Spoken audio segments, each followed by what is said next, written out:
സംസ്ഥാന ബജറ്റിൽ പ്രതീക്ഷ അർപ്പിച്ച് കേരളത്തിലെ തകർന്നടിഞ്ഞ പരമ്പരാഗത വ്യവസായ മേഖലകൾ കയർ, കശുവണ്ടി, മൺപാത്ര, മത്സ്യബന്ധന മേഖലകൾ ഇന്ന് കടുത്ത പ്രതിസന്ധിയിലാണ്. കഴിഞ്ഞ ബജറ്റുകളിലൊക്കെയും പ്രഖ്യാപനങ്ങളല്ലാതെ ഈ മേഖലയെ പുനരുജ്ജീവിപ്പിക്കുന്ന സമീപനം സംസ്ഥാന സർക്കാർ സ്വീകരിച്ചിരുന്നില്ല. വ്യവസായ മന്ത്രി പി രാജീവ് തന്നെ കൈകാര്യം ചെയ്യുന്ന പരമ്പരാഗത വ്യവസായം ഇന്ന് സംസ്ഥാനത്ത് തീർത്തും നിർജീവമാണ്. കൊല്ലത്ത് മാത്രം പ്രവർത്തിച്ചിരുന്ന 864 കശുവണ്ടി ഫാക്ടറികളിൽ 800-ലധികവും അടഞ്ഞുകിടക്കുന്നു. കശുവണ്ടി തൊഴിലാളികൾക്ക് ലഭിക്കേണ്ട ആനുകൂല്യങ്ങളും ലഭിക്കുന്നില്ല. കഴിഞ്ഞ 5 വർഷത്തിനിടെ നിരവധി കശുവണ്ടി വ്യവസായികൾ ആത്മഹത്യ ചെയ്തു. അടഞ്ഞുകിടക്കുന്ന ഫാക്ടറികൾ തുറക്കാനുള്ള സർക്കാർ സഹായം, കശുവണ്ടിയുടെ ആഭ്യന്തര ഉൽപ്പാദനം വർദ്ധിപ്പിക്കുന്നതിനുള്ള പദ്ധതി, തോട്ടണ്ടി ഇറക്കുമതിക്കുള്ള സബ്സിഡി, തൊഴിലാളികളുടെ വേതന വർധനവ് തുടങ്ങി സമഗ്ര പാക്കേജാണ് ഈ മേഖല ആവശ്യപ്പെടുന്നത്. കയർ മേഖലയിൽ ഉൽപ്പാദിപ്പിച്ച കയർ സംഘങ്ങളിൽ കെട്ടിക്കിടക്കുകയാണ്. ചകിരിയുടെ വില വർധനവും തൊഴിലാളികളുടെ വേതനം വർദ്ധിപ്പിച്ചതും കയറിന്റെ വില വർദ്ധിക്കാത്തതും കയർഫെഡും മറ്റും ഏറ്റെടുക്കുന്ന കയറിന്റെ വില സമയബന്ധിതമായി നൽകാത്തതുമെല്ലാം അടിസ്ഥാന പ്രശ്നമായി നിലനിൽക്കുന്നു. കയർ തൊഴിലാളി ക്ഷേമനിധി ബോർഡിന്റെ സാമ്പത്തിക പ്രതിസന്ധി ഉൾപ്പെടെ മറ്റു പ്രശ്നങ്ങൾക്കും ബഡ്ജറ്റിൽ പരിഹാരമുണ്ടാകാറില്ല. ക്ഷേമനിധി ആനുകൂല്യങ്ങൾ വർഷങ്ങളായി കുടിശ്ശികയാണ്.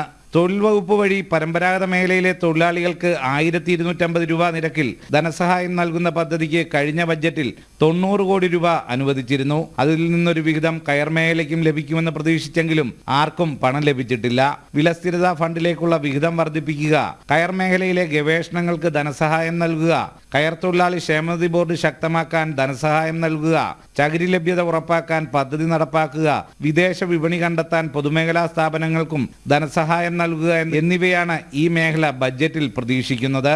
മത്സ്യബന്ധന ചിലവ് ഏറിയതും മത്സ്യലഭ്യത കുറഞ്ഞതും പ്രതിസന്ധിയാകുമ്പോൾ മത്സ്യത്തൊഴിലാളി ക്ഷേമനിധി ബോർഡ് ആനുകൂല്യങ്ങൾ വെട്ടിക്കുറയ്ക്കുകയാണ്. ഇതിനുള്ള പരിഹാരവും സമഗ്ര പാക്കേജുമാണ് മത്സ്യബന്ധന മേഖല പ്രതീക്ഷിക്കുന്നത്. വലിയ പ്രതിസന്ധിയാണ് മത്സ്യത്തൊഴിൽ മേഖല നേരിടുന്നത്. ഇപ്പം തൊഴിൽ മേഖല നേരിടുന്ന ഏറ്റവും വലിയ പ്രശ്നം എന്ന് വെച്ചാൽ നമ്മുടെ കാലാവസ്ഥ വ്യതിയാനം വരുമ്പോൾ കടലിൽ പോകാൻ പാടില്ല എന്നുള്ള ഒരു വലിയൊരു സംഭവം നടപ്പുണ്ട്.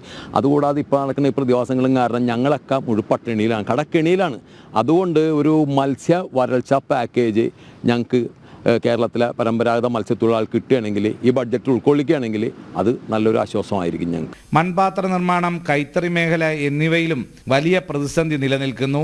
ഈ മേഖലയുടെ നിലനിൽപ്പിനും ബഡ്ജറ്റിൽ പ്രാതിനിധ്യം ഉണ്ടാകണമെന്നാണ് ആവശ്യമുയരുന്നത്. സുധീഷ് ഗോപാൽ, ജനം, കൊച്ചി.